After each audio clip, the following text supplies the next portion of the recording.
Hi, if you or your children are suffering because of your relationship with your ex-partner, because it's stressed or strained, or maybe they're just not a nice person, this show is for you. Welcome to the High Conflict Co-Parenting Podcast with Brooke Olson and Charlie Jewett. Enjoy another episode now.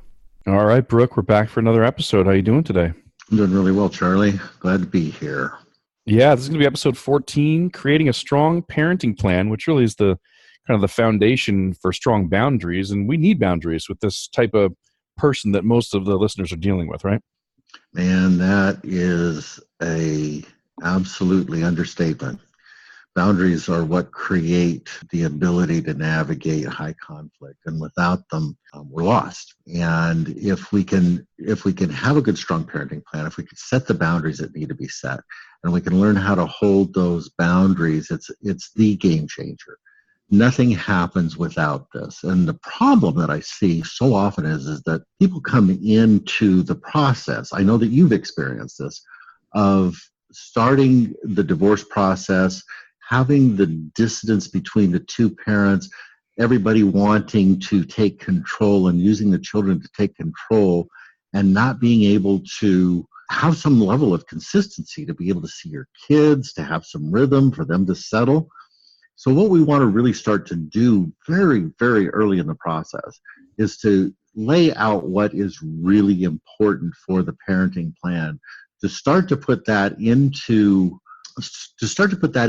place, at least in our heads. So when we go to our attorney, when we go to FCS, when we go to court, that we know exactly what we want. We know exactly why we want it. We can lay down the reasoning for it to get yeses, and then to get that in place as quickly as we can. If we're doing it in the mediation process, sometimes it's really simple. We get into mediation, we have the conversation, we get the stuff laid out, and we implement it even before the time that we have a final parenting plan laid out, but we start to work with it. The problem is if we're going to litigate this, sometimes people want to really spread this out. They really want to keep it in chaos to try to position themselves for whatever it is that they want to try to get the upper hand on. And this is where the children get into some sort of chaos going back and forth. And the conflict can really start to explode from there, as you are well aware. Yeah, and I know from talking to you and from just experiencing, parenting plans that don't have enough detail, et cetera, especially with my girlfriend's parenting plan, detail and precision are pretty important to you on this. Like, you want stuff spelled out, right? It's essential. The precision and the detail that goes into the parenting plan is absolutely mandatory. Without it, the chaos continues. And what we find when we're dealing with high conflict personalities is they're going to try to find a way in. They're going to try to find a way to monkey this around. And sometimes this becomes a document that is in progress. So something happens, they find a way in to distort it, and we have to go back to court to fix it. But we're going to be back to court at some point. If we're in a high conflict of situation, we know that this is not going to end tomorrow. It's not going to end with the final decree. It's not going to end with the final parenting plan. It's going to have these burps. So what we're doing is we're paying attention to where the burps are. We're paying attention to where we're getting into trouble. And we're taking notes. We're refining them, because the next time we're in court, the next time we're in front of FCS, we can go, okay, this is what happened. This is where we're struggling. I'd like to implement this. And then we're just continuing to make this a tighter and tighter document. Yeah. You just keep adding to it. There's somebody a long time ago that taught me the 80% principle, and he kind of said, this is the way Microsoft does things. It's when something's 80% ready, you release it, or you put it into place and you use it, and then you find the 20% that's not perfect. And if you fix 80% of that 20%, now you're up to 96. Right. You just keep making revisions, and it becomes a living kind of dynamic work, right? Right. Well, it sounds like it doesn't have to be equal time. I mean, I wanted that, of course, right? I wanted half the time with my kids and half the time. Not everybody gets that sort of equal share of the kids or equal whatever. It's not always about that, in your opinion, right?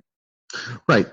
So the idea is this, the courts kind of take a general look, and this is just a really general look, that each parent, given their given situations, are entitled to equal time with the children. But oftentimes, one parent has been the major breadwinner. They've had to travel. They've been in that place where the other parent has been taking care of the kids more, and that was the arrangement. And post separation, sometimes that continues, and that parent isn't available to show up for that. Mm-hmm. So rather than fight the money issue of I've got to have to pay some more child support because I don't have the kids all the time, I'm kind of making up for that in that I am paying more child support. I'm supporting the children in this arena, and everybody is able to move forward in a better way. And if we keep that in mind, it's like you're going to be traveling a lot. And because I'm going to be traveling a lot, I'm going to have to give up that time. And rather than give up that time, let's just make it a routine so the kids know exactly where it's going to be. And maybe I can make up that time. Maybe I can make up some of that time on holidays and or on summer times where the breaks are. But just to really have this sense when you're developing the parenting plan that I am going to optimize the time that I have. If I've only got 35% of the time, if I've only got Wednesday nights and every other weekend from Friday to Monday, I can show up for that, and I can show up for all of that and really take care of business as a parent. Mm-hmm. Whereas if I'm shooting for 50% of the time and I've got to travel or I've got to work late, I get up early in the morning, I come home late at night, and the only time that I'm spending with the kids is while they're asleep and while they're getting up in the morning. That isn't quality time. That isn't connected time. And it might be better served for them to sit in a place where that other parent is available for them more, and they can really get this nice solid rhythm going on. But that's hard to do sometimes because we want that time with our kids. On some level, we've had that time with our kids, even though we didn't when we were in the relationship. So it's kind of trying to change the perspective of what is best for the situation for the kids and kind of taking out our wants or our needs for that and putting that in the front. That makes sense. And as you're talking, I'm just sitting here thinking like there are relationships. Let's use a negative example. There's relationships we don't want our kids to get into where they don't spend that much time with the other people, but this other person, maybe somebody we think has a bad influence or whatever, could have a pretty significant impact on them, right, in the way they think. For sure. So if you take that on the positive side, if you have less than 50-50 and you're sitting there thinking, oh, I don't have as much influence, or the other person, they're with the other person so much more, they're gonna learn that stuff instead of what I want, whatever it is. I mean, we don't want to underestimate how powerful short amounts of time are, or even just less time, if you do the right things with that time. Absolutely. That is so spot on, Charlie. The idea of quality versus quantity is really a part of the conversation here. The quality of time, children are amazing. If we're doing our job well, they navigate towards the health. They navigate towards the place where there's less chaos and they're being nurtured. And that may be just a shorter period of time, but we're instilling in them what it looks like to be met, what it looks like to have somebody there that's nurturing you, to have that opportunity to have a family environment that is calm and collected and connected in that. And that will go a long, long way to offset whatever negative impacts are coming from the other side. Mm-hmm. Yeah. It's always very hope inspiring or very hopeful, to listen to you talk, because I'm in this situation that a lot of the listeners are probably in. I'm sure that other people have much, much more difficult situations than me, because even in my direct relationships, most of the people I know going through this kind of thing, their situation is more difficult than mine, right? But to each of us, it's the trial that we are going through, right? It's like trying to tell somebody their pain doesn't hurt. Like, well, that's the pain I have, But it's a difficult place to be in. It would be easy if you didn't have something to turn to or some sort of way to get hope in your life, to just feel defeated and depressed and sad and like, oh, I can't beat the system. I can't beat my ex. I can't get what I want, as opposed to what do I have and how do I use it? How do I use it most effectively? Right. And so much of what we're trying to create in here is that continuum of positive anticipation and upbeat connection. So when we're with our children, this isn't an ad hoc meeting. This isn't something that we're doing on the fly. This is something that we've done that is really well thought out, and we've talked about with them. So when the kids are walking through the door, we're not just playing it off the cuff. We've got a plan going on, and they know what the plan is, and we know what the plan is. And there's been this thought. I mean, we've had this conversation before in one of these podcasts where we talked about positive anticipation and the short, medium, and long-term geos that we put into place for them. And I can't express enough of the importance of that type of interaction with our kids, because so much of what we're dealing with is simply nervous system activation. We're going to talk about this a little bit in the next podcast, but where the nervous system gets patterned. And when the patterning is a negative patterning, it carries forward. But when the patterning is more of a positive patterning, the access to that positivity is more at hand.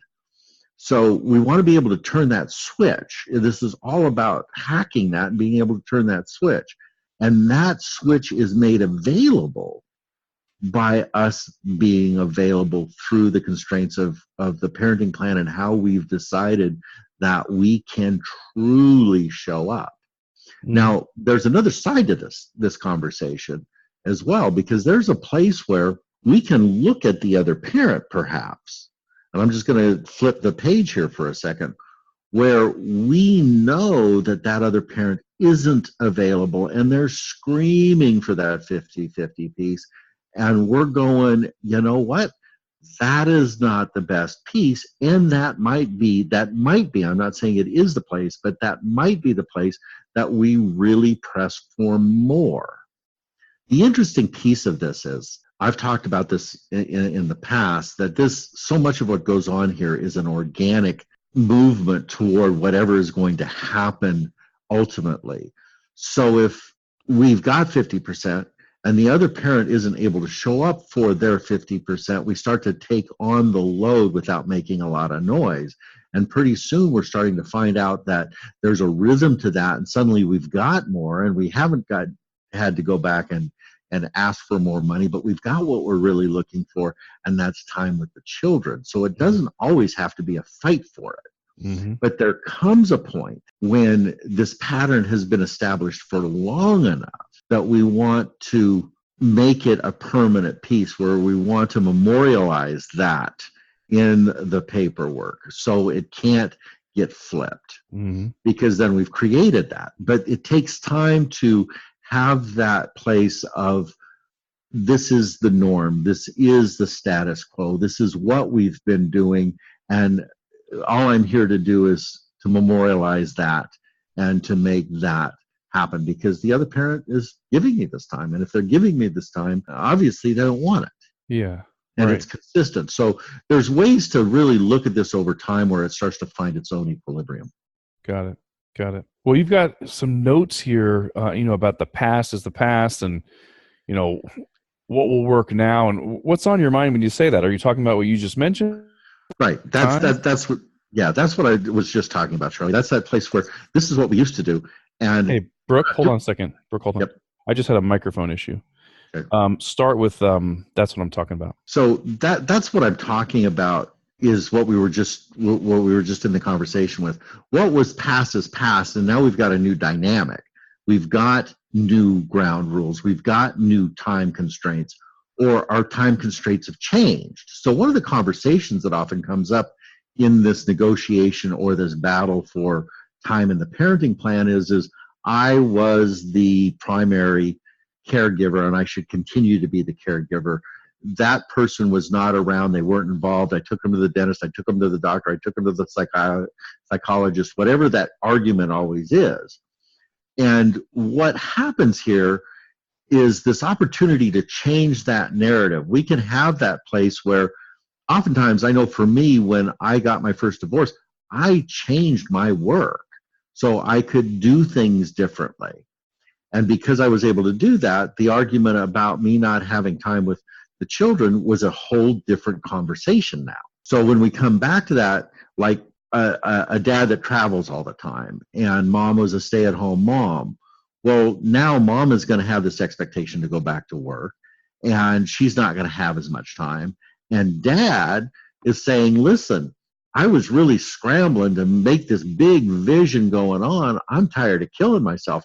I'm going to feather this back, and I'm available for these children. I can, take this time and I can show up, and damn it, I want 50% time because I'm available now. Yep. So that's that argument of what's past is past. Yeah. And we're really looking through the eyes of what is available and what I can honestly do in showing up as a parent with these children. And it's different. Right. And if we can make that argument, then we can start to move that needle away from that idea of status quo.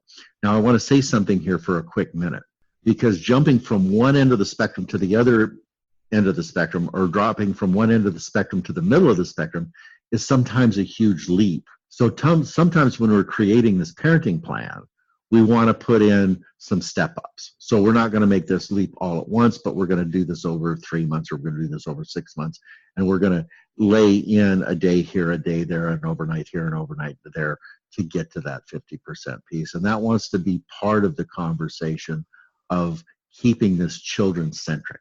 Yeah. But it sounds like the parenting plan in the beginning, when you first start out, the parenting plan needs to tell both sides, this is what you need to do, or this is what you will do, and they obey it. And then as time goes on and the mom and dad settle into life, this new life they have, right? Mm-hmm. You can make updates to the parenting plan to say, this is what's actually happening. This is what we actually can do and do, right? Right. And to that point, when we're in that conversation, we don't want to be making overt noises about that, because this conversation that you and I are having and that the listeners are coming in and listening to is about high conflict. And we don't want to flag what's going to happen or what our intentions are. We're just going to let them go down, go to sleep, and then the wake-up call is going to be when they get served and we go back to court. Now, before we serve them, we might have the conversation and say, listen, this is what we've been doing. Can we memorialize this?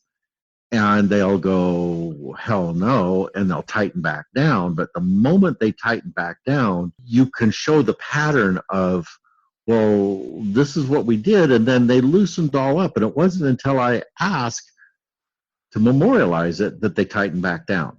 Yeah. Right. Right. So part of this conversation is long-term. Part of all of our conversations, our long-term strategies, is how to manage and navigate this conversation. Yep. It's when you talk about boundaries, it's funny because this came up before. When you talk about boundaries, I know it's a crude analogy, but it's like if a tiger and a rattlesnake both have tendencies to bite people, you have to put them into cages that, with a lot of precision, a lot of detail, well thought out cages where they can't get out and bite people. And I've actually owned snakes. And if anybody's ever owned a snake, you know that all they're ever trying to do is get out, right? They're like trying to find ways to get out. And you mentioned that with the parenting plan, there's somebody's got one of these personality disorders or whatever. They're a very high conflict person. They're trying to look for ways around it and to use it and what's missing and things like that. But in a very crude, raw sense, with this type of personality, we have to have not just rules, but the courts at some point. I know you don't like going to court, but with this type of personality, the courts are just going to have to be a part of it at some point, and there has to be boundaries and rules. Right. And their nature is their nature, and they're going to do what they do. But, if we put it in the perspective of, this is their own way of coping with their own existential terror about not being alone or whatever that piece is then we can go, okay, this is what they're going to do. But within all of it, again, I think it's really important to relax, and the idea of not getting bit, you don't go near it. Right. And disengage. right, disengage and let them go to sleep. I mean, so much of this, when they are hyper vigilant, when they're looking for the attack, when they're looking for you to come at them, they're going to be looking for every way to plug the hole. But when you just say, okay, this is what we're doing, I got it, the boundaries are here, I'm just going to hold these boundaries and just let that patterning happen, they relax around this stuff. And they go to sleep and they forget what it is that they're pushing for. And they start to do things that are lazy, that, hey, you know, can you come get the kids this weekend? I got some plans. And you're going, absolutely, I can do that. And, you know, Wednesday nights are really hard for me to get them to soccer. Can you take them to soccer and do that? Absolutely, I got that covered. And you just let this go, and it feels to them like it is normal. And of course, they're not giving you anything on your end, because this isn't a give and take. This is a take and take, right? Yeah. And the fact that you're taking the kids is not them giving them to you. It's you taking the kids and letting them go do something that is playful and fun for them. So that's their orientation. So if we're never asking for something in return, we're creating this, again, we're lulling them to sleep, if you will. And then when the time comes, and this has happened over the course of a year, we can go back and say, you know, I've got all of this stuff documented, and this is what I want. And Right. because we've established that new patterning, the opportunity to get that is much higher. Yeah. Yeah. Well, let's talk about the holidays. You know, as we're recording this, we've got the Christmas holiday coming up. We just had the Thanksgiving holiday, and in our world, we had kind of a breakthrough on the Thanksgiving holiday. We don't have to talk about it here, but just it's always been a real struggle, you know. Right. And we had kind of a breakthrough this year. Holidays are kind of a big deal. What are your thoughts on this? Well, holidays are really a super big deal, and they're a place where these parenting plans get hard to do. They get hard to put together, for one, and then they're a place where people really feel lost and left alone and all of that during the holidays. And as our listeners are listening, at least this year, to this, they're going to be coming off of the back end of their holidays, so they'll be listening to this going, oh yeah, that's what happened. So holidays are meant for celebrations, and celebrations are traditions oftentimes, but we can create our own traditions as we open up to the holidays. And holidays, by and large, by their very nature, are stressful. We're going into family dynamics, and Uncle Joe shows up and he's drinking too much, and Aunt Mary is uptight and she's always causing arguments, and we've got all of these things going on, and they're chaotic anyway. And then we have to orient, or the children have to orient, or both of us have to orient to,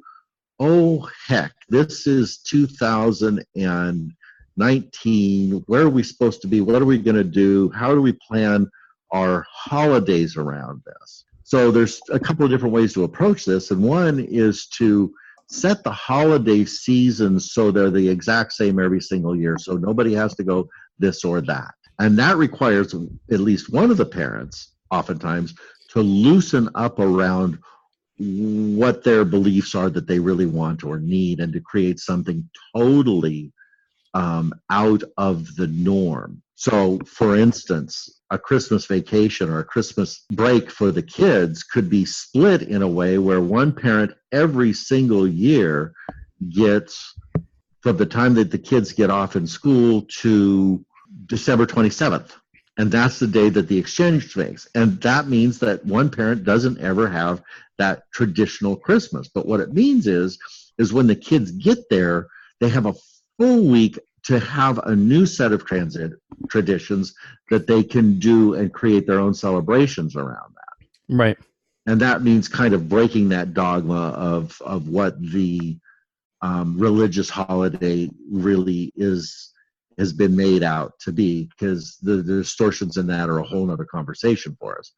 But this becomes, again, a child-centric piece where they know where they're going to be, and they can get up in the morning on Christmas, they can open their presents, they can have their stuff, they can have fun, they can relax, they can enjoy that environment. And then when they come to the other parent's house, they've got a whole new celebration, they've got a whole new set of this, and then they can enjoy all of that going through the new year.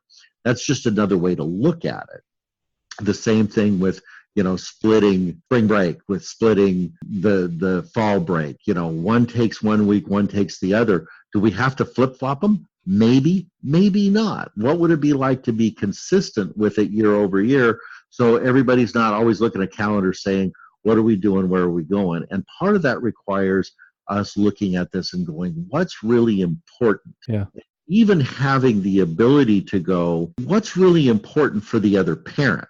So not using this as a leverage to punish them, but going, here's a place where I can scrub off some of the heat. I can give this up and not be asking for anything in return, but just giving this up, going, yeah, it's important to them. I can do that. And believe it or not, I have parents that are able to work through those pieces from time to time that have this capacity to go, you know what, Christmas isn't that big of a deal for me, but it's really super important to her and her family. So I'm just going to give that up, but I'm going to take this other side and I'm going to create my own world. Mm-hmm. So really looking at these types of thought patterns when we're setting up our holiday schedule. But beyond that, as we're setting it up, being incredibly precise and detailed about what that holiday looks like and means. So the kids get out of school on Friday and I'm going to pick them up on Friday and I'm going to have them through Monday morning on a 3-day weekend. I'm going to deliver them back to school on that day, not just saying, oh, I get Memorial Day, you get Labor Day. So really spelling out what that means and where the pickups are going to take place and where the drop-offs are going to take place and what travel looks like and all of these other components that go into keeping this out of obscurity. Not having the precision in it is what makes the conflict happen. Yeah. It's interesting as you say that, because the expression "choose your battles" comes up, and then the "what are you really fighting for," which is kind of or what's important to you, we talked about in previous episodes. Should we really be fighting with someone that loves to fight and it's not going to stop, this type of personality, right? Right. Should we be fighting over having the kids on specific holidays, certain hours on these days, or should we be fighting for our right to celebrate in some way with them and make an impact, which we can do on any day, right? New Year's Eve is a little weird because celebrating New Year's Eve on another day is kind of odd. But for the most part, we don't have to, I don't have to see my kids on Christmas Day to celebrate the Christmas holiday and to love them and connect with them and do some of the traditions that we really that we've embraced and choose on purpose, like presents and the tree and things like that. We can do that on other days. And I just came back from seeing a man in my industry, the retirement planning industry, do a workshop. And Brooke, he probably does 30 times the business I do, and he does it all in Connecticut, and I'm national, right? So he's 30 times bigger than me. Great guy to learn from. And one of the things he said is popping into my head as you're talking is he's talking from a business perspective, right? Not parenting, not divorce or high conflict. He's talking about profits. He's like, I don't try to save money.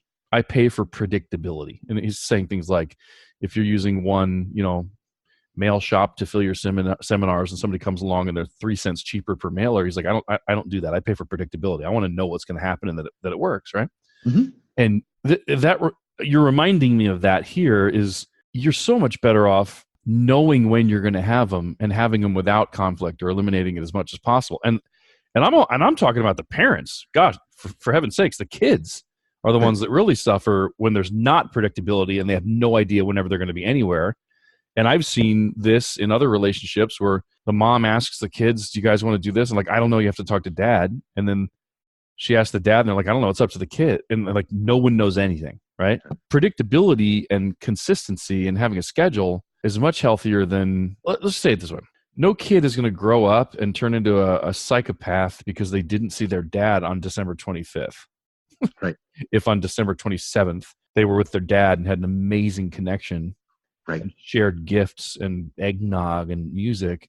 Every single year. Yeah. My dad. No one's going to say, my dad was never there on Christmas. They're going to be like, my dad was always there. Right. And I remember this from the movie The Pursuit of Happiness. Remember that with Will Smith? Yep. Where I actually cried during this interview with the real guy and the real son. So not Will Smith and the actor, but the real guy and the real son were on Oprah. And Oprah said to the kid, well, what do you remember sleeping in bathrooms and all that? And he said, I didn't even know where he poor. He says, all I honestly remember is that my dad was always there. Mm-hmm. And think of the way they were living in public bathrooms and stuff. Right.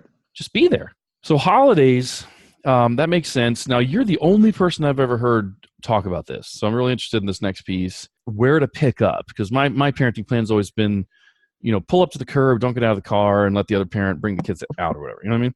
Yeah. You're the only person I've ever heard talk about maybe not doing it at the house. And talk about that. Tell people, where'd that come from and what are the benefits and why wouldn't you just go to the other person's house? It sounds very convenient. Well, there's some convenience to it and there's a lot of confusion to it for the kids. There's a couple of things that happen. I mean, the idea that everybody has is we want to see our parents getting along. We want to be able to have these exchanges that happen where they see the parents together and they can go back and forth and they can have good conversations, and this is normal. So in a normal world with normal parents, under normal circumstances, this is what we'd want to do. But we already know, everybody going into this knows ahead of time that they're going to be in a high conflict divorce. And if they don't, they've got their head in the sand. I know I had my head in the sand when I did this my first time out with my first wife. And I had this idea that everything was going to be able to be worked out. We were going to be able to mediate, and everything comes undone and becomes this long, drawn out, nasty battle. So we're going to predict out front that this is going to be a problem, and we're going to attack it accordingly. So much happens in high conflict that people get ambushed. People get betrayed in ways that they would never see coming. And what we want to do with this is reduce that possibility. And there's a couple of things that come into it. And I'll start with the most benign and I'll move to the most severe. So the most benign piece is that I am showing up at my ex's or my soon-to-be ex's house front door, or even at the curb, in their space. And the moment my car pulls up, their hack goes up. Their mood changes because they don't want to see me. They don't want to interact with me. And here I am in their space, and vice versa. So because of that dynamic, the children are instantly on edge. Our nervous systems, our limbic nervous systems are directly connected to them. So their hack instantly comes up and they're ill at ease. So that's the most benign. But the most severe piece of this is where people get set up for false allegations. We talked about this last week. False allegations of abuse, of domestic violence.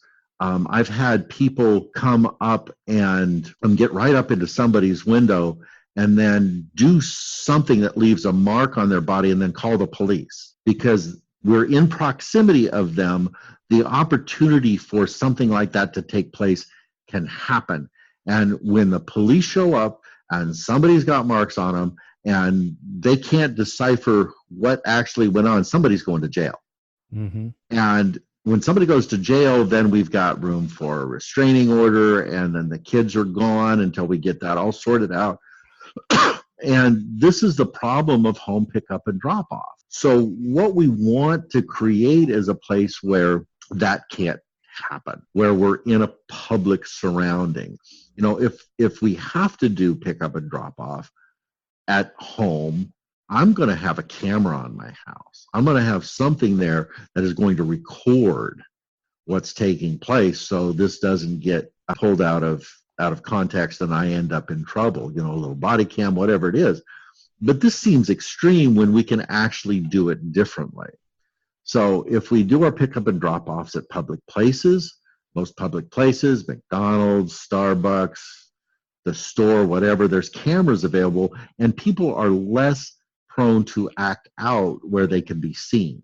Yeah. So we've reduced that. In severe places where a lot of this stuff has gone on year over year, and there's been challenges of domestic violence and restraining orders and this type of stuff that have gone down, doing it at the police station or at the fire station can be a really good place to make the exchange. Judges don't like to do that. Police don't like that. The firemen don't like that.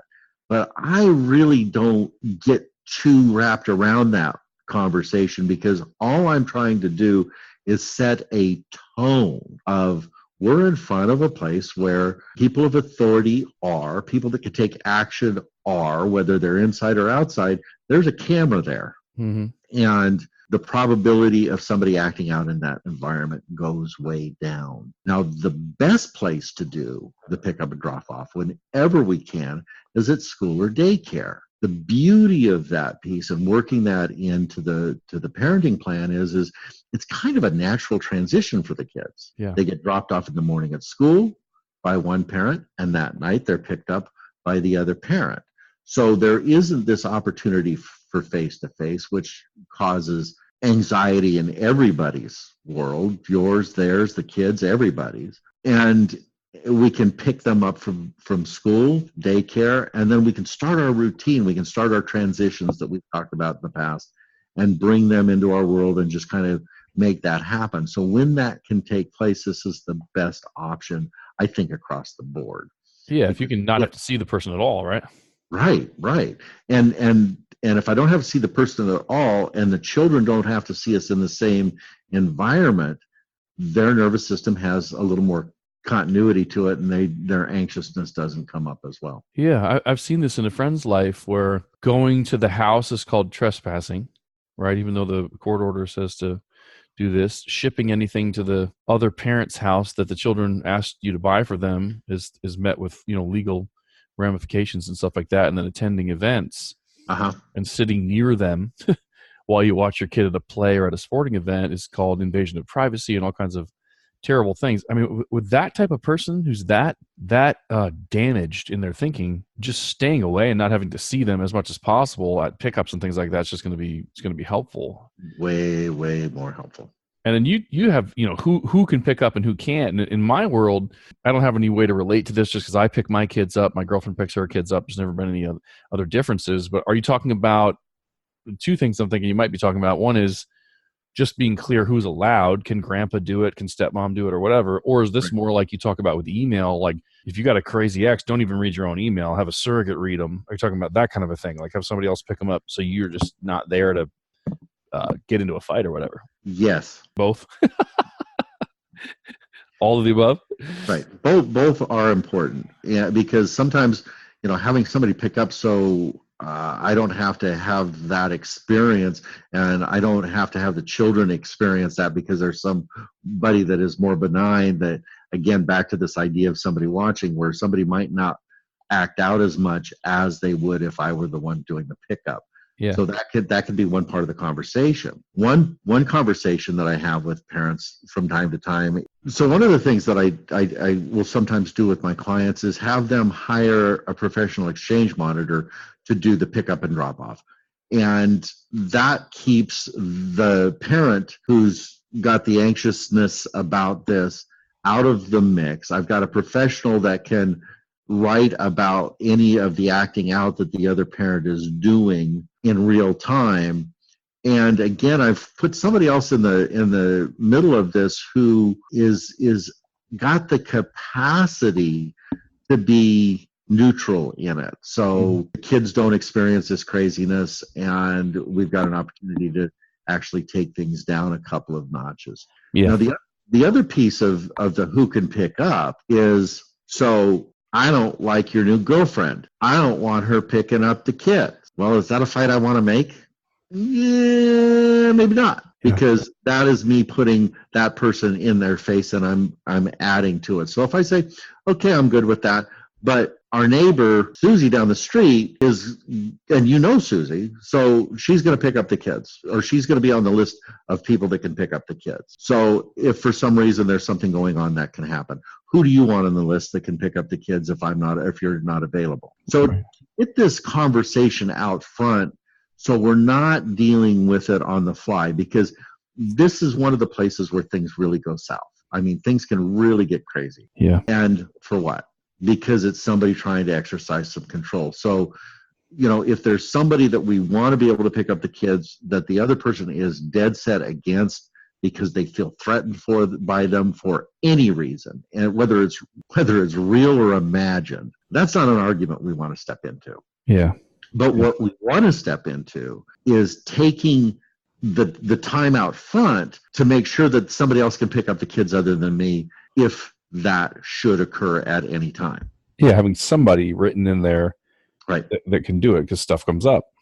Right. Now, next item here for us on a parenting plan would be vacation time. Vacation time is a little bit different than holidays because it's kind of floating. My understanding of the parenting plans that I've read and that I have, it's not like it says, even years, this person gets this, odd years, this person gets this. It just says something along the lines of, you're allowed to have them for 2 weeks, not back to back at some point in the year. And I've seen this in some relationships around me. Vacation time is not something that you're asking the other parent for. You're basically giving them 30 days notice, and they're supposed to comply, right? Correct.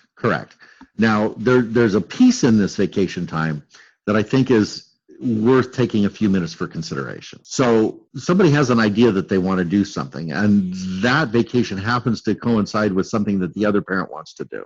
And there's this battle that goes on. So one of the things that we can do about vacation time to take care of that is putting something in to the idea of, so on every odd year, mom has the first choice to set their vacation time in the summer. And they have until April 15th to make that decision. Mm-hmm.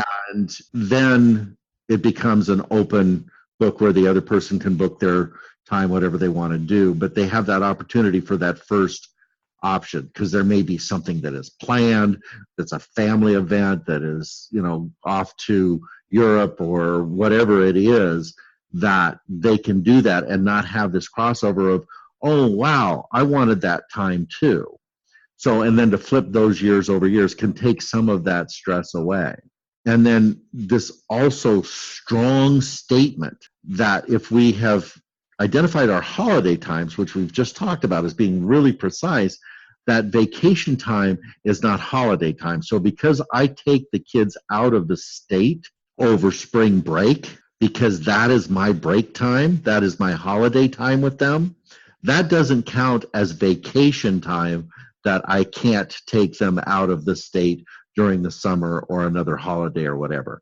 So that is in defining that precisely, because I'm increasingly finding this being a conversation where people are trying to delude or make some kind of connection with one being the other, and it's not. Holiday time is holiday time. Vacation time is vacation time. And if I want to go on vacation during my holiday time, I can go on vacation during my holiday time. I can take the kids skiing. I can take the kids to Europe. I can take the kids wherever I want because that's my week, as long as they're back on your time. Yeah. And that same conversation is part of the every week thing. So if I want to take a 4-day weekend and that 4-day weekend is on my time and I want to go out of state or whatever I want to do, I can do that. I am not asking permission. I am giving details as to what I'm doing. I am telling you what I am going to do. I'm not asking permission for what I think you can tell me I can do. And let me push back there, because I know people are in this situation and are going to want to hear what you have to say. If it's your weekend coming up and you normally have the kids Friday through Sunday, and you give notice and you say on that weekend that's yours, you're going to take them Thursday through Monday. We're going to do a 4-day weekend or whatever, right? Or you're going to take them Friday through Tuesday morning or whatever it is, and the other parent says no or doesn't release the kids, where do you go from there? So the problem with that is I have taken some of their time. I have not just done that on the time that I have the children. I am taking their time. So I don't get to do that. So if I'm going to take a 3-day weekend, I'm going to take that 3-day weekend from the time within the parameters that are mine. So if I pick up the kids on Friday night, I am going to have them back to school on Monday morning. Or if it's a 3-day weekend, I'm going to have them back to school on Tuesday morning. Well, by definition, isn't any vacation time taking time from the other person? Like, how would I have 2 weeks of vacation, not back to back in the summer, with a schedule like mine, and not be taking any of someone else's time? Well, I'm going to take their time, but they're going to take my time too. Yeah. Right? Yep. So that's that place back and forth. But I'm not, I'm going to take my vacation time. If I want a day vacation, if I say I get 5 days of vacation and I want to add that onto the backside of a 4-day weekend or a 3-day weekend, yeah, that's a vacation time. I can do that. That's a notification that I can do that. But if I'm taking him out of school to do that, that could be problematic.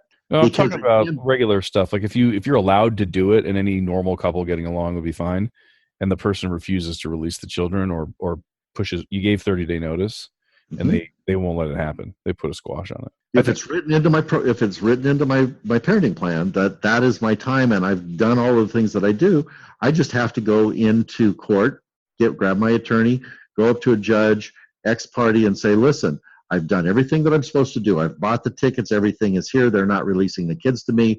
And the judge is going to say, release the kids, go. Got it. That's what I'm looking for. Got it. Right. Okay. So that's when the ex party kind of sort of like an urgent or a sort of an emergency order is needed, right? And you got to pay for it. The other person made you pay, but they can't control you and stop you necessarily. And why is this so important? I think Jai, who created Our Family Wizard, didn't he say this started because his mother had a client where they got confused on vacations and there was like a one day overlap? Right. Right. You know, this is common, and everything that we can do to really detail this. I mean, again, that's back to Our Family Wizard tracking mechanism of being able to follow threads, of being able to look at what's been put on the calendar and the communications that have taken place. I mean, that's really an important, valuable tool to be able to pull up when you go into court ex parte and you're sitting in front of the judge and going, here's the communication, Your Honor. Yeah. Gotcha. And I'm within everything. Yeah. Okay. So quickly cover things that cost money or decisions to be made. I mean, Johnny wants to go to karate, and one parent wants it, and the other parent doesn't. And then where do you go from there, or who pays, or all that? And then schools, how far away are they going to be? What, how good the school is, what type of community it's in, who extracurriculars in schools with someone that's kind of a pill to get along with. How do you approach that? Well, it's problematic, but before we jump there, I just want to finish the last piece real quick, because one of the other places where people get in trouble is travel restrictions and where you can go and where you can't go. Like out of the country or whatever? Out of the country, and being able to identify that, because some places are not safe to travel. And what are the parameters of where I can travel, and what is the determinant piece? So sometimes if somebody's a flight risk, or you think they're a flight risk, you might put into they can't travel to any country that doesn't that aren't a part of the Hague Agreement, right? So there's this exchange of being able to find your kid if they get kidnapped there. And the other piece would be State Department alerts that there's a problem within that arena, and we want to be able to. Again, we're building this stuff in. This is a prophylactic. This is the place of not getting into trouble with that. Okay. So I just wanted to ring that bell real quick. So no all-inclusive resorts in Juarez, Mexico, or Beirut. Right. I love maybe Beirut. Maybe Beirut on a good day. All right, now extracurriculars in schools. How do we deal with these difficult X's with who pays for what? Yeah. So this is a place where people really get squirrely, because some people take advantage of this. They take advantage of holding on to the kids more by overcommitting them to extracurriculars. So if we can get out in front of this,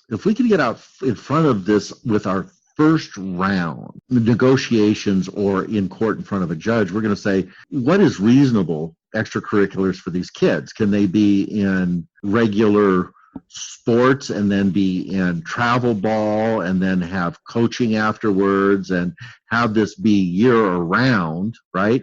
So I'm impacting, and by the way, I'm coaching, so I'm with the kids all of this extra time. And it's confusing all of this. Or one of the things that I will do sometimes when I'm putting a parenting plan together is I'll say that neither parent can coach, neither parent can be a team mom or dad, and that the children can be in 1 or 2 extracurricular activities during the course of a year. So if the child plays soccer and baseball, that's it, that they're not to do others, and there's not in between stuff that's travel ball related unless everybody agrees. Yeah. Okay. And then in high conflict stuff, who goes to the extracurriculars? I've had to put places in there that read something to the effect that neither parent will attend extracurriculars on the other parent's time, or that they can attend but not engage with the children's normal comings and goings from the activity. Yeah. So we're keeping separation, and that seems draconian, but it's really meant to keep the kids from experiencing this tension between the two parents, right? Right. Because sometimes there's just great vitriol, and it spills over in a horrible way. And then the conversation about who pays for these extracurriculars. Lots of times it's like, I don't have the money to pay, so I don't want them to do it. And if I'm the parent who wants the child to do it and it's just a matter of payment, I'll pay it. I'll do it. It's not a problem. And you can write that in or not. But again, the more detailed we are, this is the piece that keeps us from getting in trouble. And that's the message, right? It's just, it almost sounds like a business contract. Like when you're business partners or you have any contract of any sort, the more detail, the better. And over time, both parties and attorneys have kind of learned where things needed to be spelled out that weren't clear or whatever. It's the same idea, really. It's just everything needs to be planned for the worst, hope for the best. But if the worst does happen, you want it all spelled out ahead of time to have already agreed before the emotions and before the problem, how it's going to be handled, right? That's it. That is it in a nutshell. If we've already set the boundary, we don't have to recreate the wheel here. So, Brooke, let me stop here and you can edit this out. I think introductions to new partners should be an episode. I think you do a whole episode on girlfriends, boyfriends, new marriage, stepmoms, stepdads, and all that. And then counseling may even be an episode as well. What role does counseling play in your kids' lives? But if we want to just do a little wrap up here, I think it's a long show. You know what I mean? So we might as well. Yeah. So let's hit the school conversation and then leave that piece. Okay. Okay. So, Brooke, why don't we finish up with school? Because by definition, if you're still engaged with an ex, it's because you have school-age children, right? So, I mean, can they just up and move or like in spite transfer the kids to a school district that's 2 hours away or to a school district that has not very ranked? I mean, what's going on in the whole school world? Who determines where they go and all that stuff? So I think the first consideration in schools, and we want to put this in again to the parenting plan, is the continuity for the kids. If the kids are established in a school and at least one of the parents have the ability to stay in that school district, let's keep them there. Let's keep that going on. And if the other parent is got to relocate or move, I believe it's on their responsibility to make sure that they stay close enough to get the kids to school in a reasonable amount of time and do the right thing for that, not what's easiest for them for work or whatever, but to really keep this as a child-centric conversation as to, yeah, they're in this school, I'm going to stay close and I'm not going to make them travel these long distances. Yeah. And then if there is going to be a distance conversation in that this is going to be a determinant piece about who's got more time with the children, because if I've got to have the children in the car for 45 minutes coming and going every time that I'm taking them to school, that's a detriment to the kids. That's not good for them. That means I have to get them up instead of 7 o'clock in the morning to get to school at 8. I've got to get them up at 6 to get them ready to get out the door to get that. And it really becomes problematic for their schooling. So to me, that would be a place where I would be talking to the parents saying, listen, this isn't reasonable. If you want to have more time with your kids, be closer to your kids and make this something that you are making the drive to your work or wherever you have to get. You're not putting it on them. Okay? Yeah. The next piece is when there's a change that's made, say both people have to move out of that school district or somebody makes that shift. What's the school ranking? How are we going to determine the best place for these kids? And I think school ranking is a big piece, and it's also something that the courts look at. Where are these children going to thrive the most? So distance, continuity, and ranking are the things that we really want to look at as we're developing this parenting plan. Got it. Well, as usual, you and I are long-winded. Surprise, surprise, everybody. Brooke has a lot to say, and it's all incredible stuff. Thank you, Brooke. I learn every time we talk, and we can tell from the downloads and kind of what's going on that people are finding value here. I don't know how many countries we're in now. What is it? 8. 12. Is it 8 countries? That's awesome. So keep listening, people. Keep getting the help you need. There'll be a commercial after this, kind of how to get in touch with Brooke. And Brooke, we'll talk about a little bit on the next episode, how you help people and things like that. But anything you want to say as a wrap up, or just move on, or what? I think that's it. Thank you, everybody, for listening, and join the podcast again next week. All right, everybody hit subscribe so you know when the new episodes come out. Brooke Olson and Charlie Jewett signing out for this episode, and we'll see you next Friday. Brooke, people don't have to wait until Friday mornings to get more content. If this is something that's helpful for them, right? This isn't the first time you've broadcast anything or recorded anything or put anything out there in the world. What are the other ways people can get the help more aggressively or speed up their recovery process? What materials are available for people right now? Well, I've written a book called The Black Hole of High Conflict, and it's available on Amazon and Kindle. Great. And everything that we're talking about is really compressed and put into there. So this is a really good starter place to get in and get your mind working and to see what these concepts are about and how to start to apply them. The other place that I think that is valuable is to go to our website and look at some of the blog articles that I've written. Those are available there as well. They go into some of these other arenas, and that's at www.highconflict.net. So the book, the website are also really good places to get the material. And also we have classes. We have high conflict diversion program classes that you can get into and get some one-on-one help with this as well. And you know me, I'm aggressive. Whatever I want to become good at or learn, I find someone who's good at it and pay them and hire them and shorten my learning curve.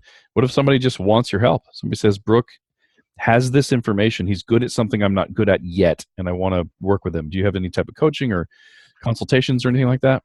Absolutely, I do. I do one-on-one coaching for custody cases. I help people get ready for family court services. If you've got that in your community, I work with attorneys and clients to help them with managing and strategically setting them up to have more successful cases as well.